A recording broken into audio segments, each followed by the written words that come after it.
আসসালামু আলাইকুম সবাইকে। ইতিমধ্যে আপনারা দেখেছেন আমার একটা কান্নার ভিডিও দেশ বিদেশ ছড়িয়ে পড়েছে। ইভেন আজকে আমার মায়ের কাছে সে ভিডিওটা যায়। আমার মা আমাকে সঙ্গে সঙ্গে আমাকে ফোন দিয়ে বলে, বাবা তোমার কি হয়েছে, তুমি কেন কান্না করতেছো?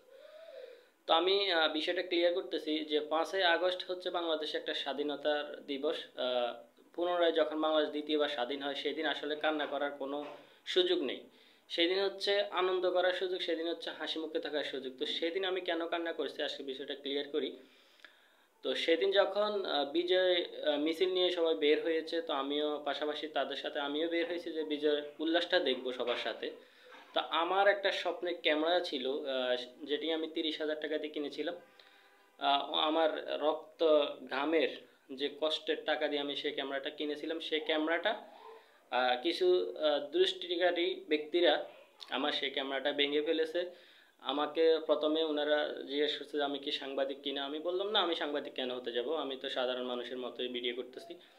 পরে ওনারা আমার বেশি কথা শুনতে চায়নি, আমার তৎক্ষণিক আমার ক্যামেরাটা নিয়ে ভেঙে ফেলছে। তো আমার ওই দিনের কারণটা শুধু এই জন্যই ছিল যে আসলে আমার কষ্ট অর্জিত যে টাকা দিয়ে আমি যে ক্যামেরাটা কিনেছিলাম সেটি আমি হারিয়ে ফেলেছিলাম সেই দিন।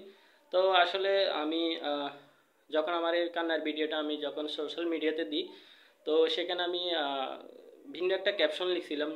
যদিও আমি ওইটা ওই সময় উল্লেখ করি নাই যে আমার ক্যামেরাটা হারিয়ে ফেলছে এই জন্য আমি কান্না করতেছি। তো এই জন্য আসলে অনেকে আমাকে জিজ্ঞেস করছেন বা আমার পরিবারের কাছেও এই খবরটা চলে গেছে যে আমি কেন কান্না করতেছি। তো আজকে এই জন্য বিষয়টা ক্লিয়ার করলাম। আপনারা আমাকে ভুলে যায়েন না, আমি আবারও ঘুরে দাঁড়াবো ইনশাআল্লাহ।